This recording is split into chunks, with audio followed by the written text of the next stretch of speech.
Assalamualaikum warahmatullahi wabarakatuh. Selanjutnya di pembahasan tentang permasalahan mendesak yang harus diselesaikan negara Indonesia pada masa sekarang. Selanjutnya adalah tentang lapangan pekerjaan. Saya sambil membaca di buku, ini hasil catatan karya saya. Permasalahan yang mendesak yang harus diselesaikan negara Indonesia pada masa sekarang. Lapangan pekerjaan.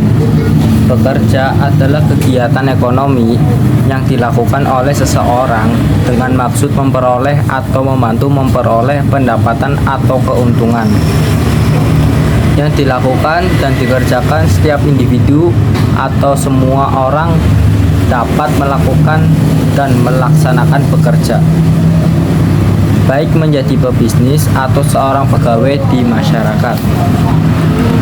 Hal ini disimpulkan tentang lapangan pekerjaan yang berada di Indonesia melalui bidang kegiatan dari usaha atau perusahaan atau instansi di mana seseorang bekerja. Pembahasan awal.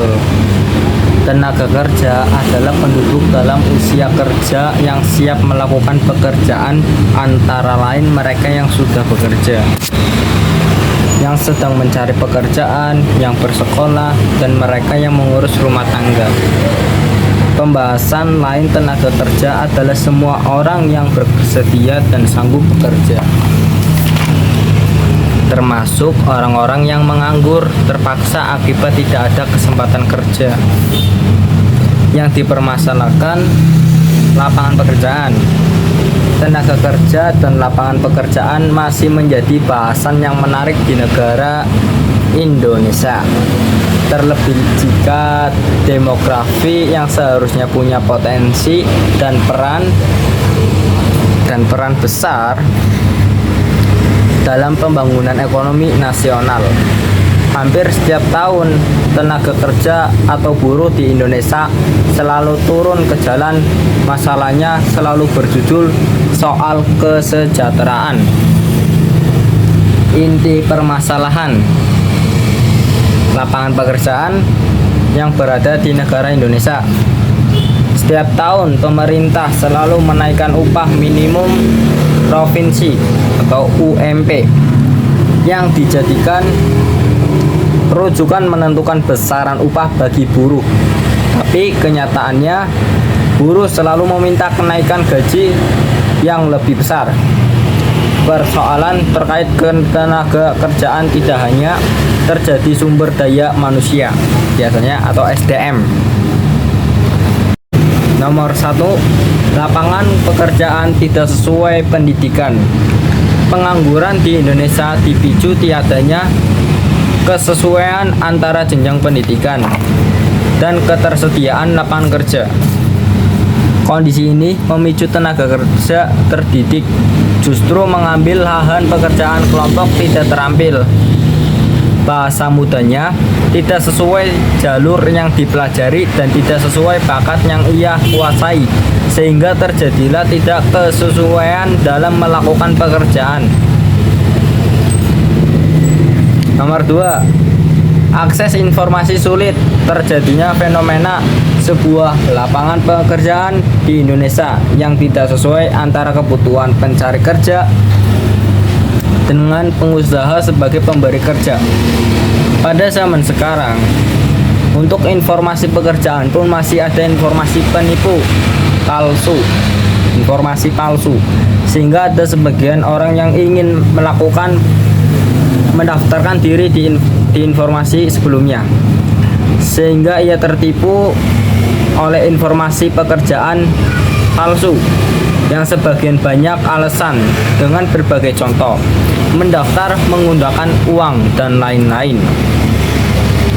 Dan bukan hanya itu saja, di media sosial tentang informasi pekerjaan selalu masih adanya mempunyai peraturan tidak bermanfaat, lain kata glowing atau glow up sebagai syarat bekerja.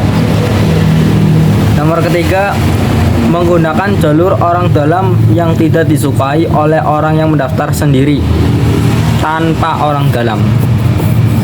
Bukan hanya itu saja, banyak juga yang menggunakan calo sebagai permudah jalan yang proses pendaftaran yang tidak disukai oleh orang yang jujur tidak menggunakan orang dalam atau calo. Nah, di sini penyelesaian permasalahan yang ada di Indonesia tentang lapangan pekerjaan. Yang pertama, lapangan pekerjaan harus sesuai dengan jenjang pendidikan dan setiap orang kan memiliki bakat dan keahlian dalam bidang pekerja. Maka dari itu, jangan dipersulit ketika para calon pekerja mendaftar. Setiap orang bekerja itu ingin menafkahi keluarga. Jadi pada intinya persyaratan dalam kurung peraturan dipermudah. Saya membahas khusus bagi calon para pekerja. Bagi yang sudah bekerja dan hampir tamat dalam kurung masa kerjanya sudah selesai, buatlah berbidang usaha, berjualan dan lain-lain.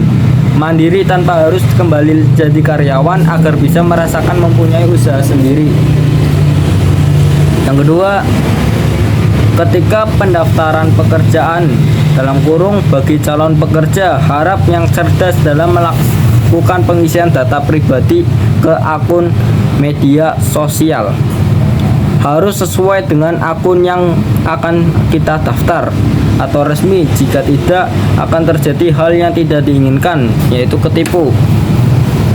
Yang ketiga, peraturan tentang pekerja atau undang-undang cipta kerja itu jangan seperti dahulu yang membuat para buruh atau calon kerja emosi dan tidak suka tentang peraturan yang kurang. Itu namanya peraturan, ada yang setuju atau tidak, tapi semua orang kan pasti bekerja dan merasakan namanya susah mencari uang. Jadi permudahkan demi ekonomi masyarakat serta negara. Sebuah harapan saya tentang lapangan pekerjaan. Ada dua harapan. Yang pertama, jika menjadi seorang pekerja, syukuri apa yang dikerjakan dan semangat dalam menafkahi keluarga serta bekerja yang halal agar uang dan hasil itu menjadi berkah. Yang kedua, buatlah peraturan cipta kerja dengan jelas bagi para semua calon pekerja ataupun yang sudah bekerja. Kita semua sama-sama bekerja. Jika semua peraturan jelas dan memahami semua dan rakyat menjalankan dengan baik, negara akan maju dalam kurung berkembang. Kurang dari 1 tahun saya yakin. Karena ini tentang Indonesia untuk mengurangi jumlah orang-orang yang tidak bekerja. Itu yang saya dapat sampaikan tentang permasalahan yang paling mendesak di Indonesia dengan judul lapangan pekerjaan. Saya akhiri. Wassalamualaikum warahmatullahi wabarakatuh.